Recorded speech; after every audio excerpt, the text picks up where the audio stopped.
नमस्कार। देवभूमि के दंगल में आप सभी का स्वागत है। मैं हूं आपके साथ यशी शुक्ला और देवभूमि के दंगल में आज हम बात करेंगे विधायक जी मर्यादा गए भूल, राजनीति ने पकड़ा तूल।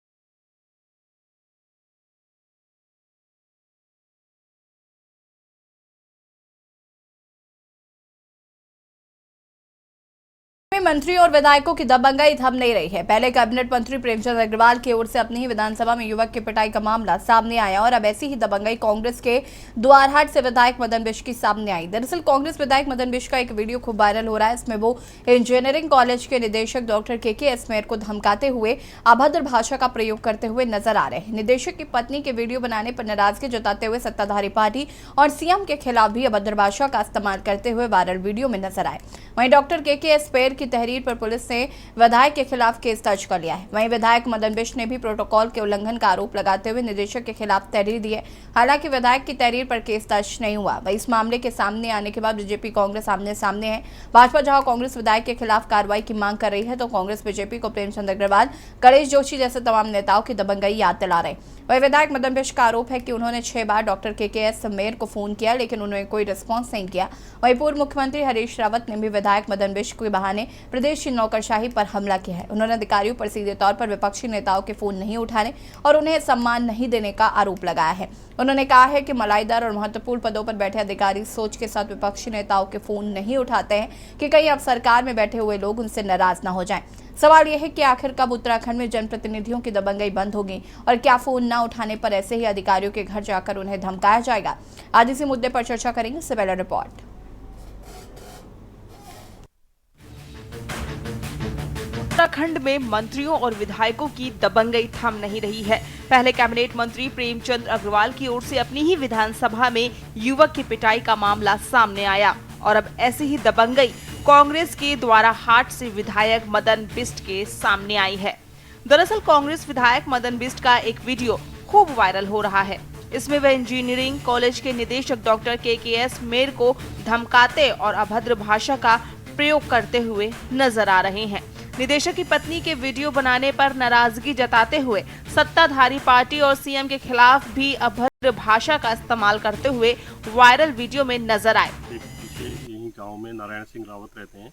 क्योंकि वो पहले भी मेरे पास आए थे तो मैं उनका नाम जानता हूं और उनका नंबर मेरे पास सेव था क्योंकि इसी गांव के रहने वाले हैं।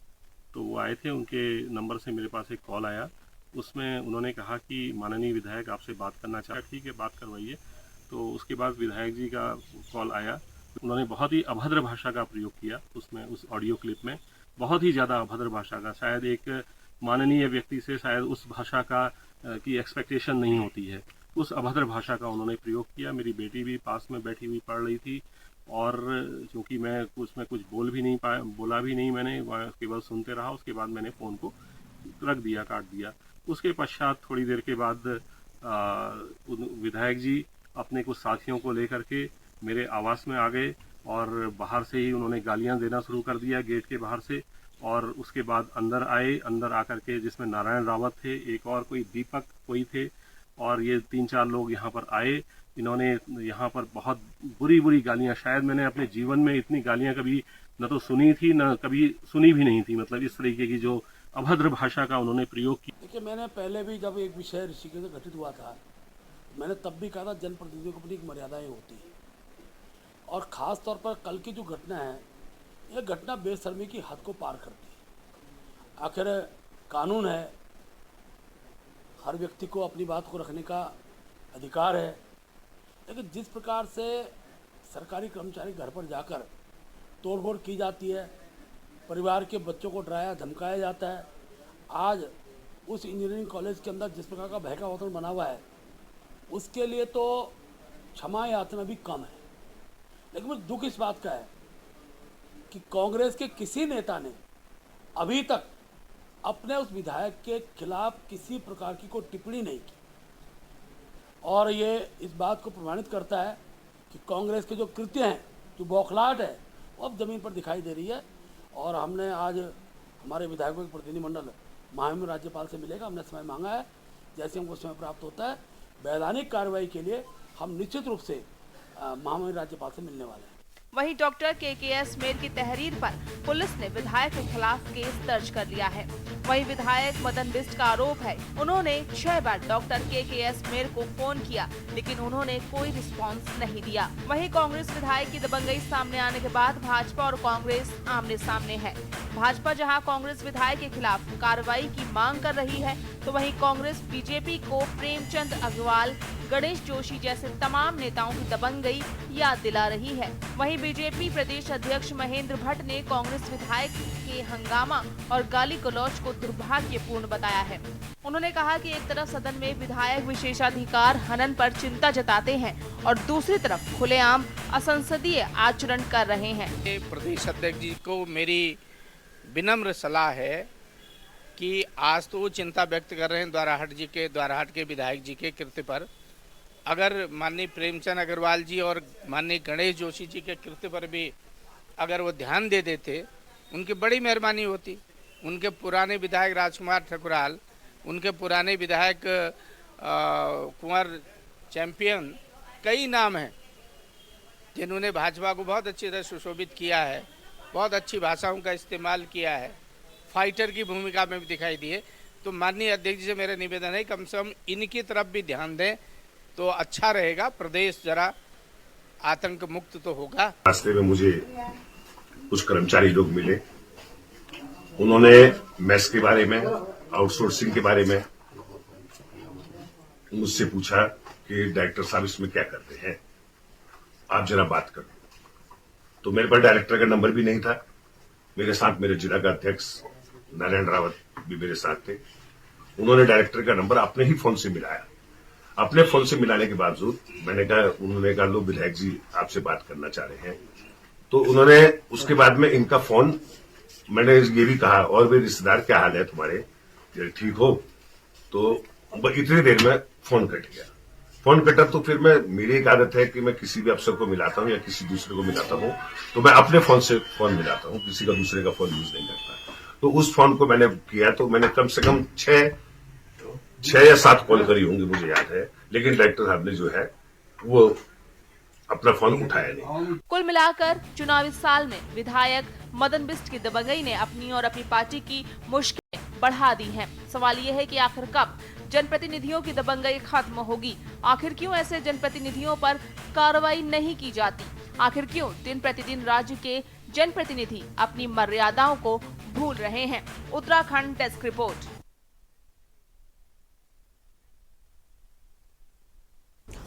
और चर्चा को आगे बढ़ाएंगे, लेकिन उससे पहले विदेश मंत्रालय की प्रेस कॉन्फ्रेंस हो रही है, सुना देते हैं आपको। वो फेस कर रहे हैं उसको आप जानते हैं।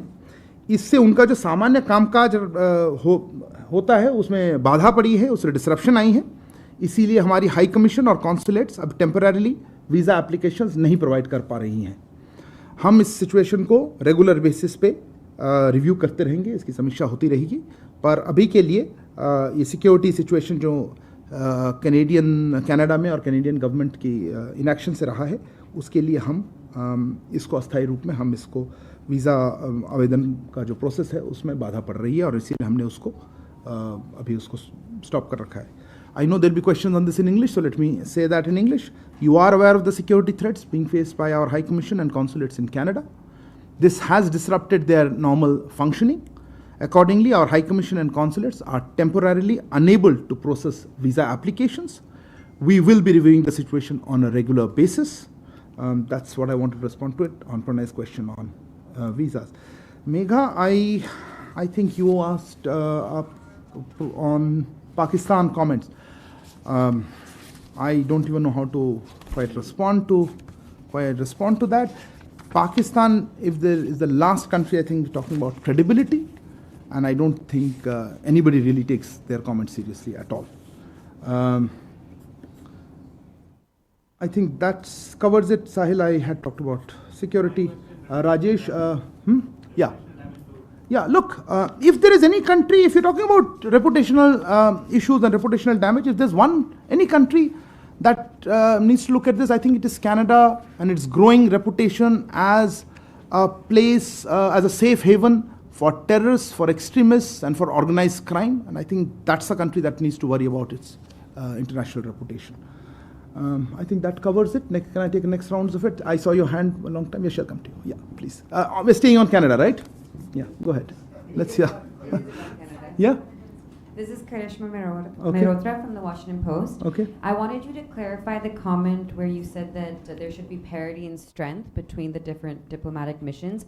Are you saying that the current reduction in the Canadian mission today was a result of an Indian request to downsize its presence in New Delhi, or was it an active measure taken by Canada to do so? Can you clarify that the parity statement you made? Siddhan? Hi sir, I'm Siddhant from CNN News 18. Sir, former diplomat has made a comment on national TV a week back saying that there was always a trouble for Indian Army officers to get visa, those who have served in specific locations in India like Jammu Kashmir, northeastern state, to get Canadian visa. Was Ministry aware about it, and have we ever raised this issue to the Canadians? And also, sir, my follow-up question, E.M. Jaishankar I haven't even answered. How Yes, can sir. you have a follow-up question? Sir, E.M. Jaishankar is in New York, sir. We have been told. No, sir. Honorable Minister is in Parliament. Oh, yes, sir. Follow-up question called off. Yes, I'll come to everybody. I assure you, there's time. Yes, This is Yeshi. Microphone, please. This is Yeshi Seri from the New Indian Express. When Prem Trudeau was in Delhi for the G20, did he raise this issue of Nijhar whilst he was here with the Prime Minister? Did he make these allegations that he's raising in Parliament, or did this come as a surprise to all of us? During Who's the us? Us meaning India, Okay. because he was here and he had a meeting with the PM Modi, and Khalistan issue was raised over there. Did this come up in the conversation at all? Okay. Yeah, behind. That's just many hands. I'll come to all of you guys. Wait. Sir, we also have a e-visa process. You. Parikshit from CNBC. Thank you, Parikshit. So we also have an e-visa process. Has that been suspended as well? And does this temporary suspension of visas apply to all categories? The Canadian Embassy, we are getting to know from associations, travel associations, that they're still issuing visas. Who? The Canadian Embassy. Do we have any clarity whether Canada has also taken reciprocal action and stopped? Okay. You had, yes, ma'am? I'll come to you. Yeah. Go I'm ahead. Amity from Business Line. The Canadian High Commission has said in a statement today that some of its diplomats have been facing threats on various social media platforms, and they have also cited the Vienna Convention and said that they would be expecting the host government to provide security. So will there be a reassessment of the security situation as far as the Canadian High Commission is concerned? Okay. Let me finish that, sir. Kallol, I'll come to this side then. Kallol Bhattacharjee from The Hindu. Sir, yesterday the Australian Foreign Minister reminded the issue of rule of law, and they believe that a terrorist should be dealt through that process. So I really want to know what is the current Indian perspective on. और Bharat Canada तनाव के बीच आपको बता दें कि विदेश मंत्रालय ने प्रेस कॉन्फ्रेंस आयोजित की है और उन्होंने कहा है कि कोई जानकारी कनाडा के साथ साझा नहीं की गई है। और देवभूमि के दंगल में आज हम बात कर रहे हैं मदन बिष्ट के बयान को लेकर। आपको बता दें कि मदन बिष्ट ने अधिकारी के साथ कहा जा रहा है कि अभद्र व्यवहार किया है, उनसे तीखे कटु शब्द उनके द्वारा कहे गए हैं, और इसको लेकर अब कहीं ना कहीं उत्तराखंड में राजनीति जो है वो शुरू हो चुकी है। चर्चा में है कांग्रेस विधायक मदन बिष्ट, और आज हम इसी पर चर्चा भी करेंगे। मेहमान हमारे साथ जुड़ चुके हैं, उनसे आपका परिचय करा देते हैं। कुंवर जपेंद्र सिंह जी प्रदेश प्रवक्ता बीजेपी से हमारे साथ जुड़ चुके हैं। राजेश रस्तोगी जी प्रदेश प्रवक्ता कांग्रेस से हमारे साथ जुड़ चुके हैं। कमलेश रमन जी प्रदेश प्रवक्ता आम आदमी पार्टी हमारे साथ जुड़ चुके हैं। पीसी थपलिया जी वरिष्ठ केडी नेता हमारे साथ जुड़ चुके हैं। मनोज ध्यानी जी राजनीतिक विश्लेषक हमारे साथ जुड़ चुके हैं। आप सभी का बहुत बहुत स्वागत है। जपेंद्र जी फिलहाल हमारे साथ नहीं है। शुरुआत राजेश रस्तोगी जी आपसे ही करूंगी। मदन मिश्र जी के ये जो जिस तरीके से उन्होंने अधिकारी के साथ अभद्रता की है, या जिस तरीके की बयानबाजी उनके द्वारा की गई है, सबसे पहले इस पर क्या कहना चाहते हैं? क्या पार्टी का रुख है? अभद्रता नहीं होनी चाहिए, स्तर पर नहीं होनी चाहिए, और अधिकारी को भी ये ध्यान रखना चाहिए आपसे कौन बात कर रहा है, सांसद बात कर रहा है या माननीय विधायक बात कर रहे हैं या माननीय मंत्री जी बात कर रहे हैं। आजकल तो ये स्थिति हो गई है कि अधिकारियों ने विधायकों के और बड़े नेताओं के फोन ही उठाने बंद कर दिए हैं। और पिछले दिनों भी आपने देखा होगा वो जो पंगा हुआ था ऋषिकेश में विधानसभा अध्यक्ष जी के साथ, तो मंत्री शहरी विकास जी के साथ, वो भी इसी का परिणाम है। और ये अपने हाथ से मारपीट करनी है। मसूरी में भी एक मंत्री जी ने लिटा लिटा करके किस तरीके से मारपीट की। और अभी लेटेस्ट 20 दिन की बात है, यमकेश्वर की विधायक ने किस तरीके से अधिकारियों पे यमकेश्वर विधानसभा क्षेत्र के 15-20 वर्षों से उपेक्षा का आरोप लगाया, जिसको भारतीय जनता पार्टी के अध्यक्ष महोदय ने नोटिस भी जारी किया था। तो बेलगाम हो गए हैं अधिकारी। आज ये स्थिति बन गई है। ये क्षेत्र के एक विधायक अगर ये आउटसोर्सिंग पे कितने लोग हैं, कहाँ के लोग हैं, बातचीत करना चाहते हैं तो इस पे क्या आपत्ति है, करनी चाहिए। और महेंद्र भट्ट जी तो सत्ता पक्ष के लोग हैं, उन्हें गवर्नर के पास क्या जाने की क्या जरूरत है, जाने को तो राष्ट्रपति के पास भी चले जाए।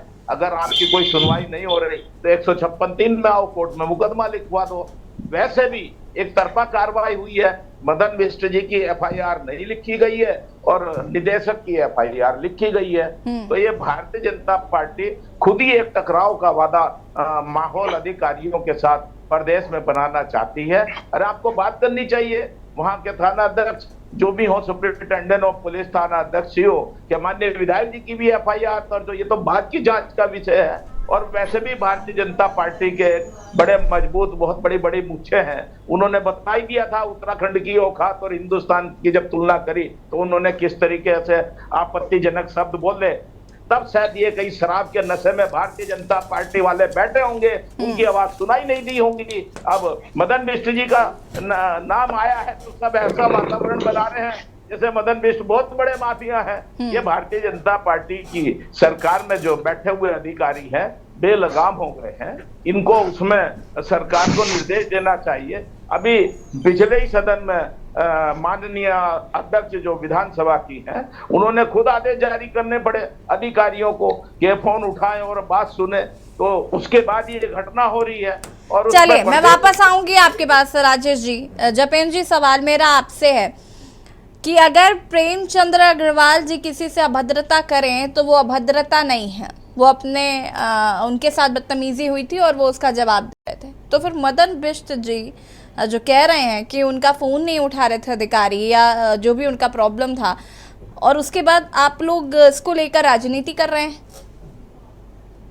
हम राजनीति बिल्कुल नहीं कर रहे हैं। अरे जपेंद्र जी से ये सवाल है मेरा, राजेश जी।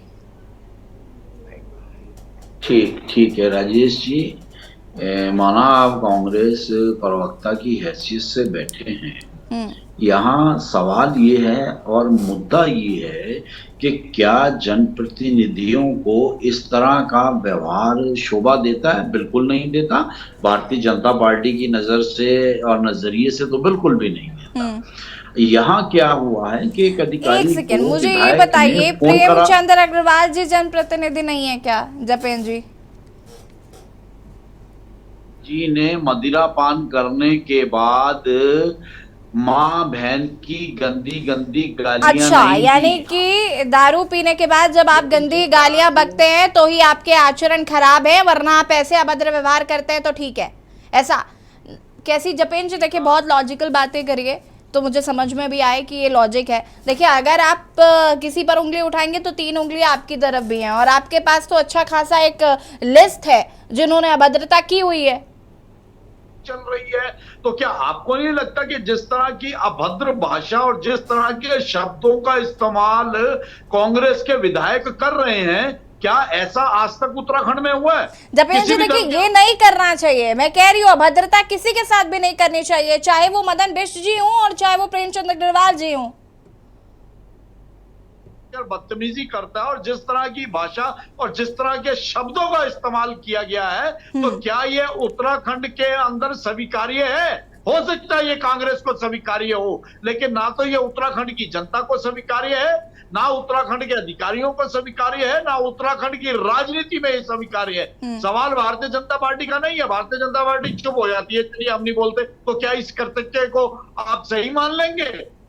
जिस तरह के वहां शब्दों का इस्तेमाल हुआ है, जिस तरह की भाषा का इस्तेमाल हुआ है, और जिस तरह से मदिरा पान करने के बाद ये वाक्य सामने आया है, जिस तरह रात के अंधेरे में ये घटनाक्रम हुआ है, तो इस तरह से तो कल कांग्रेस का कोई भी विधायक कोई भी कदम उठा लेगा।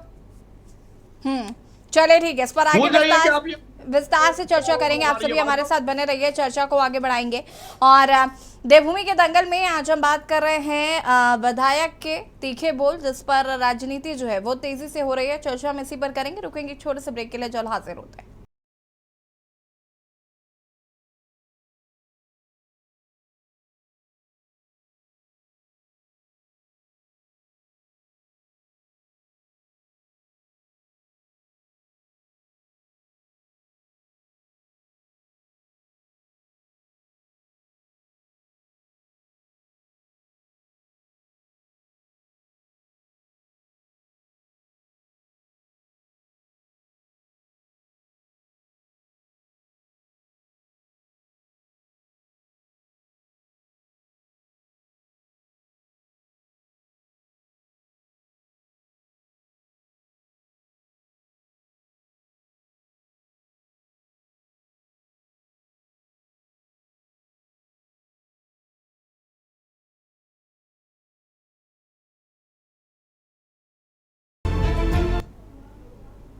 जी हाँ, विधायक जी मर्यादा गए भूल और राजनीति ने पकड़ा दोला, जिसी पर चर्चा हम कर रहे हैं। और मेहमान हमारे साथ लगातार बने हुए हैं, चर्चा को आगे बढ़ाएंगे। और यहाँ पर हम रुक करेंगे पीसी थपलिया जी का। पीसी थपलिया जी, क्या कुछ कहना चाहते हैं इस पूरे प्रकरण को लेकर? देखिए मैडम, जो नेताओं का आज की तारीख में स्वरूप है, ये स्वरूप आज से जब हम छोटे थे 40-50 साल पहले, वे देव स्वरूप होते थे जनप्रतिनिधि। और धीरे धीरे हमने अपनी आंखों के सामने देखा कि राजनीतिक दलों के अपना जो वैचारिक आधार होता था वो खत्म हो चुका है। और उत्तराखंड में तो हमने बहुत नंगा नाच देखा, जब विधायक इधर से उधर, उधर से इधर होते हुए हम देख रहे हैं, तो सब कुछ हमें एक जैसा लगता है कि सब लोग एक जैसे हैं। आज जो राजनीति है, आज राजनीति गैंगों में परिवर्तित हो चुकी है।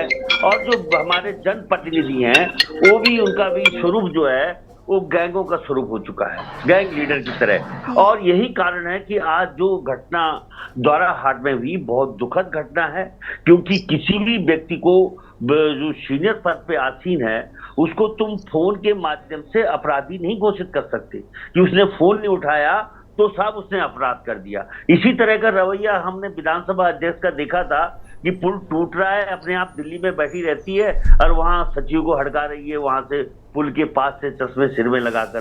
तो मैंने इनका जो रवैया है बिल्कुल जो जनता के बीच में होना चाहिए था, जनसेवक के रूप में, वो नहीं है। ये बिल्कुल राजा की तरह या बिल्कुल जो चाहे करे। और बेचारे अधिकारी, अब तो स्थिति ये हो चुकी है कि पहले लोग सोचते थे कि मेरा बेटा योग्य है, इंटेलिजेंट है, ये IAS अफसर बने, लेकिन अब ये अधिकारी बनना अभिशाप बना दिया है इन गुंडों ने। इन्होंने टोटली इस तरह का व्यवहार कर रहे हैं अधिकारियों के साथ। देख, कार्यपालिका का अपना स्थान है और उस स्थान को तुम इस तरह से नहीं कर सकते कि साहब वो नहीं कर, ओबे नहीं कर रहे। अरे ओबे, तुम अपना काम करो। तुम उनको, अगर वो नहीं काम कर रहे हैं तो उनको कटघरे में काम करने तुम्हारा काम है। तुम वाज लोग हो, जनता के, खुदा नहीं वो। अगर कोई कार्यपालिका का अधिकारी कार्य नहीं कर रहा है तो तुम्हारा काम है कि उसको कटघरे में खड़ा करना। लेकिन आज तो तुम खुद कटघरे में खड़े हो रहे हो। तुमको मालूम ही नहीं है कि एक डायरेक्टर को किस तरह से बात करनी चाहिए। तुम फोन कर रहे हो, अगर वो फोन का जवाब नहीं दे रहा है तो तुम सीधा उसके घर में जा रहे हो। ये बहुत बड़ा अपराध है और इस गुनाहों की सख्त सजा होनी चाहिए निश्चित रूप से। नहीं तो हमारे नेताओं का तो देव स्वरूप होता था कभी, जैसे भगवान शिव पूरे जहर को अपने कंठ में ले लेते हैं जनता के लिए। ये स्वरूप होना चाहिए नेताओं का, जितनी सब कुछ उनको सहते हुए आगे बढ़ना चाहिए। लेकिन ये जो स्थिति आज की राजनीति पूरी तौर से, यही नहीं, भारतीय जनता पार्टी का तो पूरा ऐसा गैंग है कि जो उनके ठीक है। राज्य गृह कपिला मंत्री जी, भी हैं वो भी। मैं वापस आऊंगी। कमलेश रमन जी, क्या कुछ कहना चाहती है इस पूरे मामले पर? देखिए, बहुत बहुत धन्यवाद। आपने के न्यूज ने ये एक ऐसा मुद्दा उठाया जनप्रतिनिधि और अधिकारियों के बीच का, पर मुझे लगता है इससे भी बड़े बड़े मुद्दे इस देश के अंदर हैं जिनकी बात हमें रखनी चाहिए। मैं कहना चाहूंगी इस विषय पे कि जब 2000 में हमारा ये उत्तराखंड बना, इतनी शहादतों के बाद, इतने बलिदान के बाद, महिलाओं के बलिदान के बाद ये प्रदेश बना। वो अलग बात है कि महिलाओं को कुछ नहीं मिला इस प्रदेश में, परंतु मैं आपको बताना चाहती हूँ कि उसी दिन से ये स्टार्ट हो गया था अधिकारियों का और विधायकों का आपस में तालमेल ना होना। जब पहली सरकार जब निर्वाचित हुई माननीय नरेंद्र तिवारी जी की, उनके आवास पर, मुख्यमंत्री आवास पर जुत्तम पत्रम हुई अधिकारियों और विधायकों के बीच में। उसके बाद फिर भाजपा की सरकार आई, फिर जुत्तम पत्रम हुई, क्योंकि ये तालमेल नहीं बैठता है। तालमेल अधिकारियों के साथ नहीं बैठता है। क्यों नहीं बैठता है, क्या वजह है, इसकी ओर जाने का, झांकने का किसी ने काम नहीं किया। अगर जो हमारा जो प्रतिनिधि है, जो 1.5 लाख जनता के ऊपर अपना प्रतिनिधित्व करता है, अगर वो अधिकारी को फोन करता है और अधिकारी फोन नहीं उठाता है, तो ये उसकी गलती है। उसकी गलती की सजा माननीय मुख्यमंत्री जी को शिकायत दर्ज करके करवानी चाहिए, ना कि उसके घर पे जाके आप जुत्तम पत्रम करें या लात बजाएं या एक गलत अनाप शनाप अपनी मर्यादा का उल्लंघन करते हुए पहुंच जाए।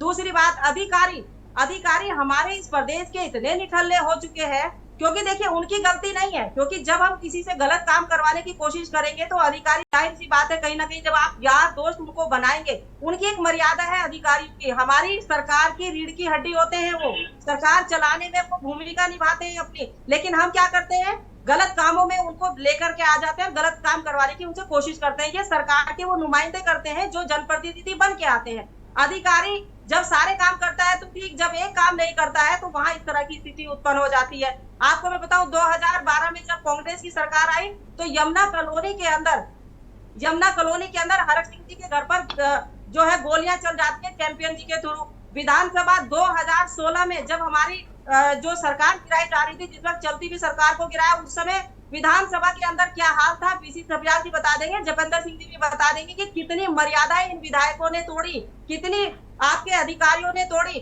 तो दोनों तरफ से ताली बजती है, एक तरफ से नहीं। आप अधिकारियों की भी उतनी गलती निकाल सकते हैं और जनप्रतिनिधि की भी उतनी गलती निकालते हैं। इस प्रदेश को बनाया किसने, यहाँ के शहादत, हमारी जो बलिदान दिया हमारे युवाओं ने। आज उन युवाओं का कोई जिक्र नहीं करता। आज केवल अपनी एक विधायक बन के आ जाते हैं और एकदम बिल्कुल हिटलर शाही के साथ सरकार चलाते हैं। धामी जी से एक उम्मीद थी कि कम से कम अधिकारियों पे नकेल कसेंगे, लेकिन वो भी नाकाम हुए। पिछले जब नरेंद्र तिवारी जी मुख्यमंत्री बने, वो भी नकेल नहीं कसेंगे। जब उत्तर प्रदेश में थे, आपको मैं बताऊं, मुझे अच्छी तरह से याद है, उस वक्त शायद राजनीति में इतना ज्यादा महिलाओं को आगे नहीं आने दिया जाता था।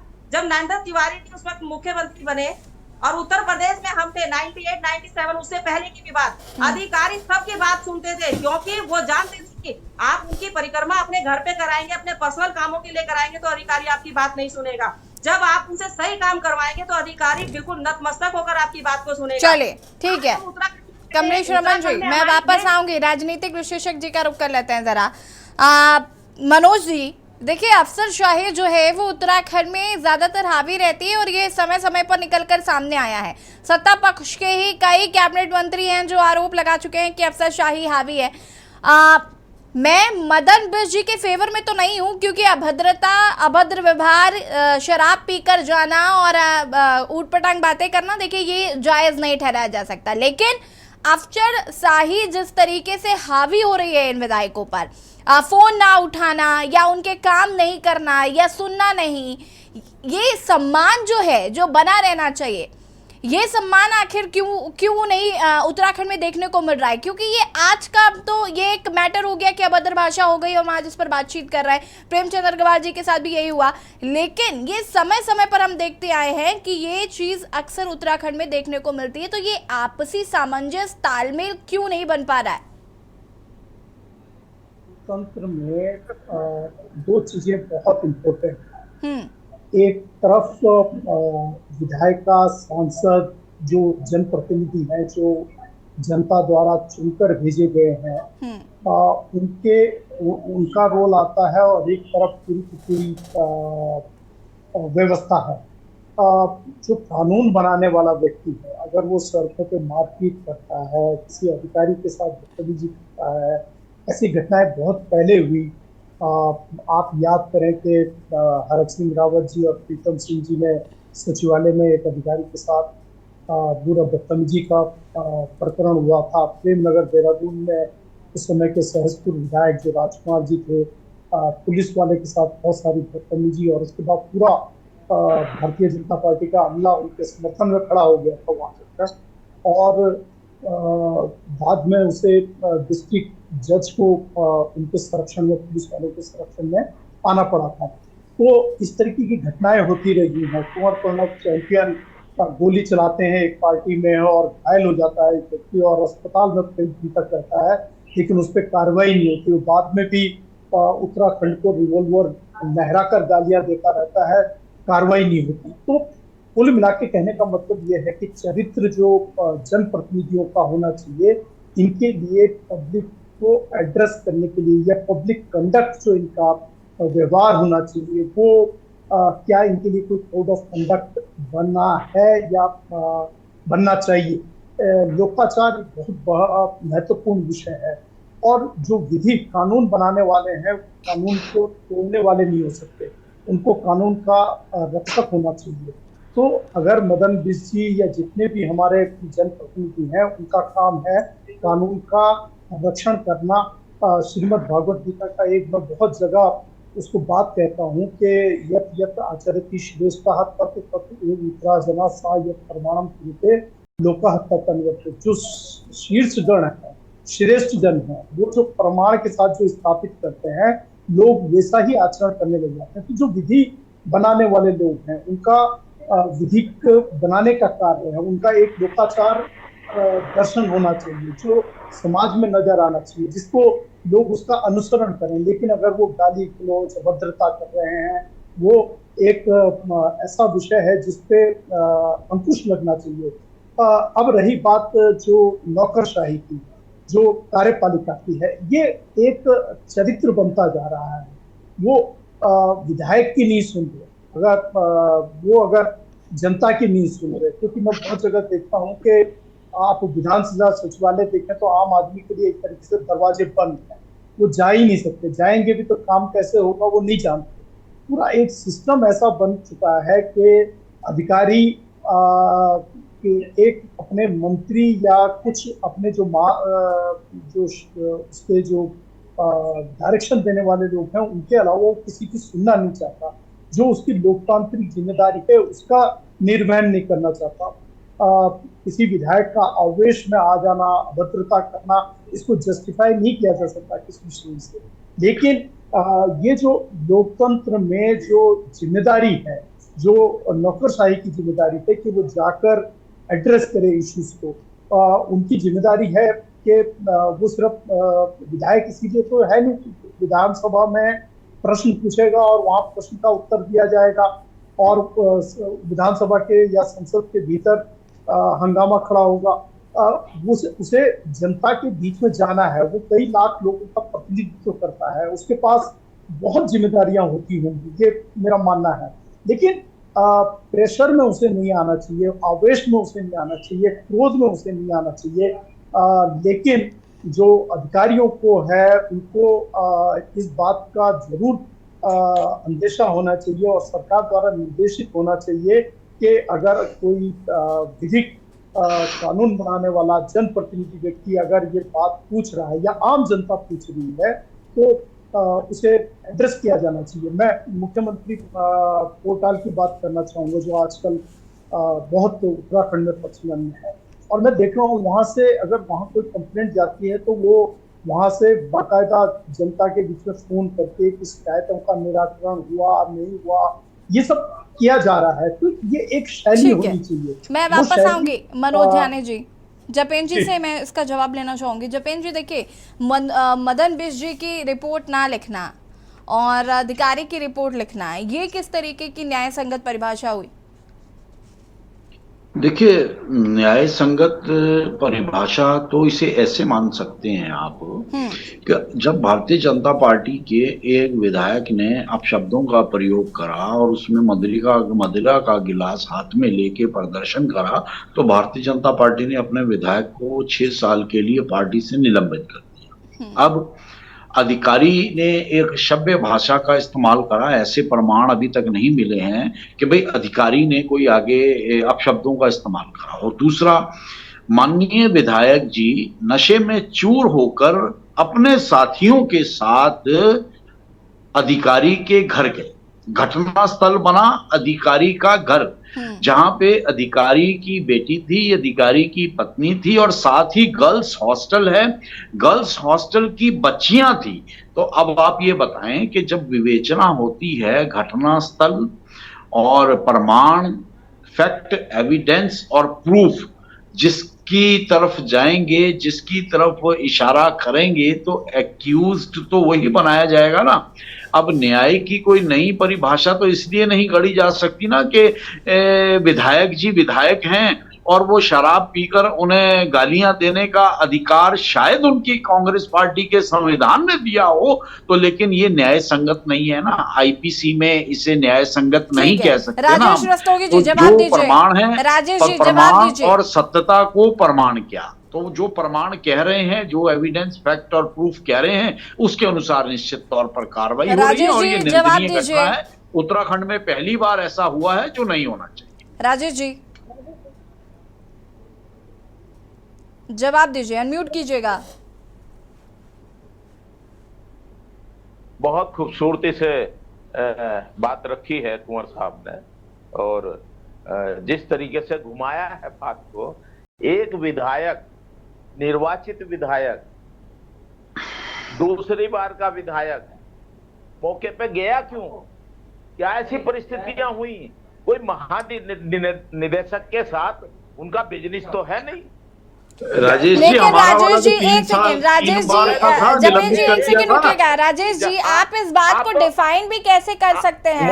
एक सेकंड राजेश जी, मेरा एक प्रश्न सुन लीजिए, फिर आप एड ऑन कर लीजिएगा उसमें। मैं सिर्फ इतना जानना चाहती हूँ कि ये आपकी पार्टी इसको जस्टिफाई भी कैसे कर रही है कि आप एक अधिकारी के घर जाकर अभद्र व्यवहार करते हैं, शराब पीते हैं, शराब का ग्लास, जैसे कि जो भी जानकारी है उस अकॉर्डिंगली, तो ये आप जस्टिफाई भी कैसे कर सकते हैं? हाँ, अधिकारी ने उनका फोन नहीं उठाया या कुछ भी सिचुएशन थी, वो अलग चीज है, लेकिन ये दोनों बातें बहुत अलग है। ये भाजपा वाले तो ग्रीन टी को भी दारू का पैक बता देते हैं। ये तो बड़े झूठ प्रचार फैलाने में बहुत माहिर हैं। मैं दूसरी बात कहता हूं, तो आपके अनुसार क्या वो कोका कोला पी के गए थे? हाँ जी, चैंपियन जिंदा है अभी आपकी पार्टी में ही, आप तो भूल गए होंगे। नहीं, हमने निलंबित करा था, हमने निलंबित करा था। भारतीय जनता पार्टी की विचारधारा व्यवहार मान्य नहीं है।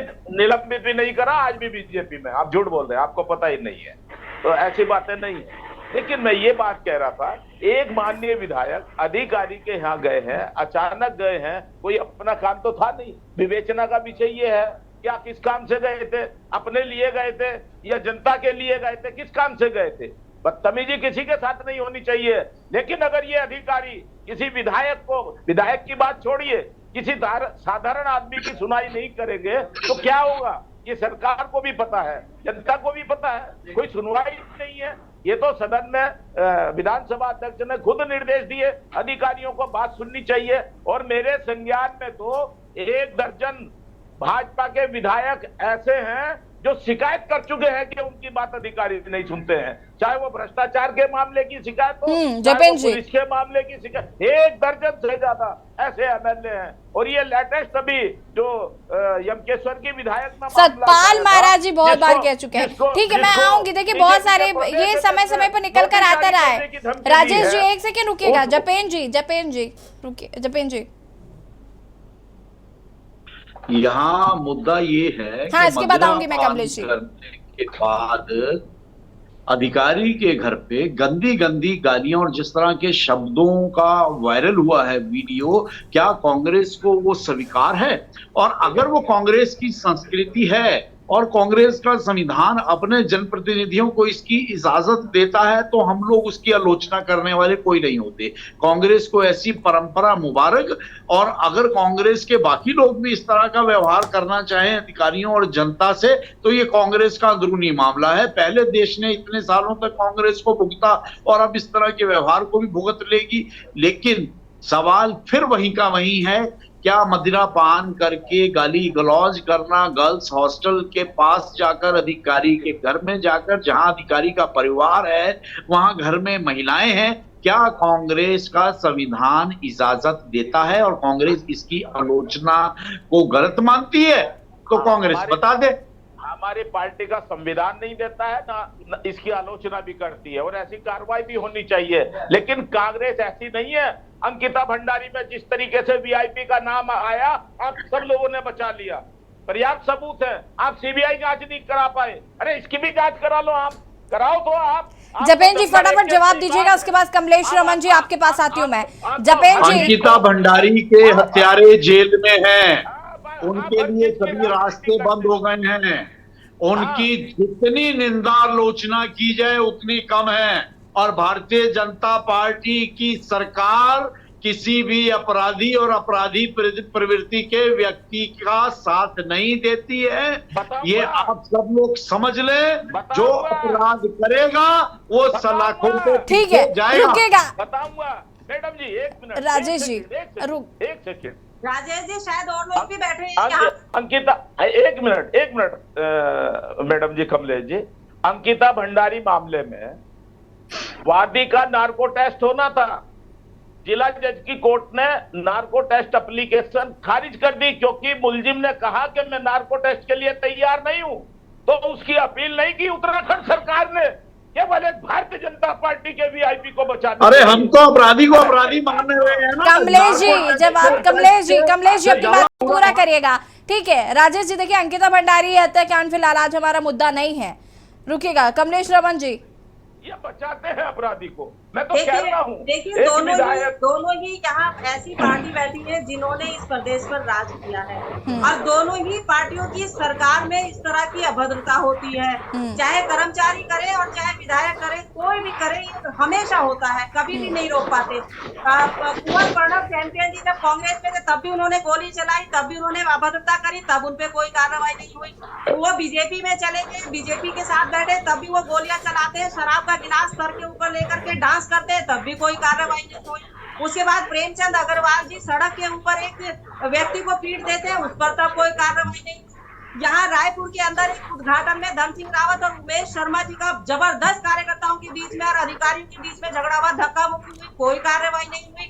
तो ये दोनों ही पार्टियां केवल इस प्रदेश को गुमराह कर रही है, दोनों ही नहीं चाहते ये काम हो, दोनों ही नहीं चाहते विकास की राह अच्छी तरीके से पकड़े।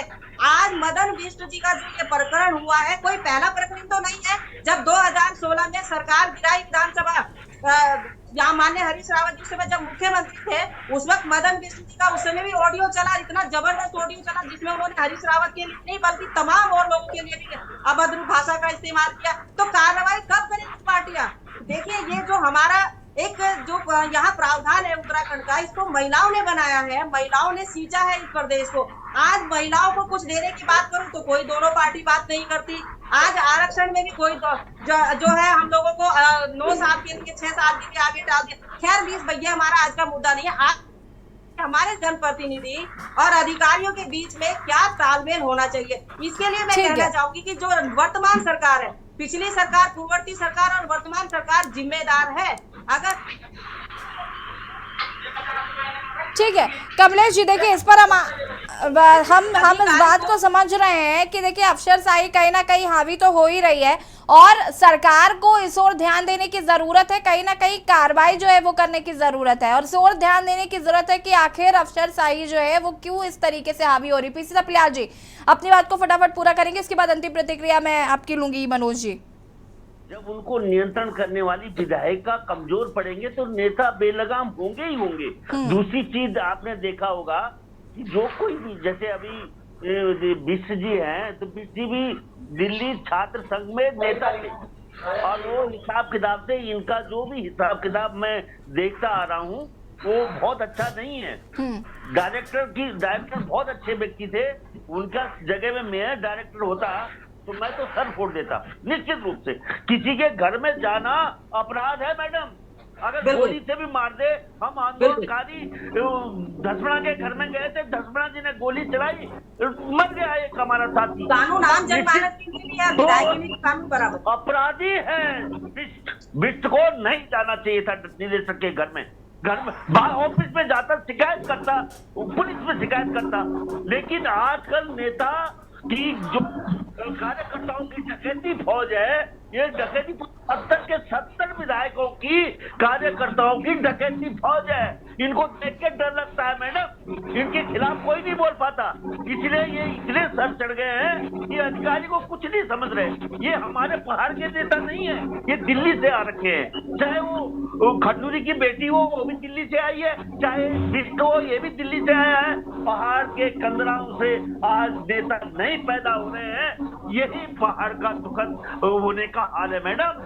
इन लोगों जो पहाड़ उनके बीच का व्यक्ति होता तो कभी ऐसा नहीं करता, कभी भी ऐसा व्यवहार नहीं करता। ठीक है, इसलिए हम जी मैडम जी ठीक है, आप सभी का बहुत बहुत शुक्रिया चर्चा में शामिल होने के लिए। माफी चाहूंगी मनोज जी, वक्त की कमी है। और यहाँ पर हम बात कर रहे थे चर्चा में कांग्रेस विधायक मदन बिष्ट। आपको बता दें कि मदन बिष्ट ने अधिकारी के घर जाकर उनसे अभद्रता की है और अब फिलहाल मुकदमा जो है वो दर्ज कराया गया है अधिकारी द्वारा। लेकिन बड़ी बात यह है कि अफसरशाही अक्सर जो है वो यहाँ पर हावी होती हुई नजर आती है। विधायक जी का फोन न उठाने पर विधायक जी ने इस तरीके की अभद्रता की।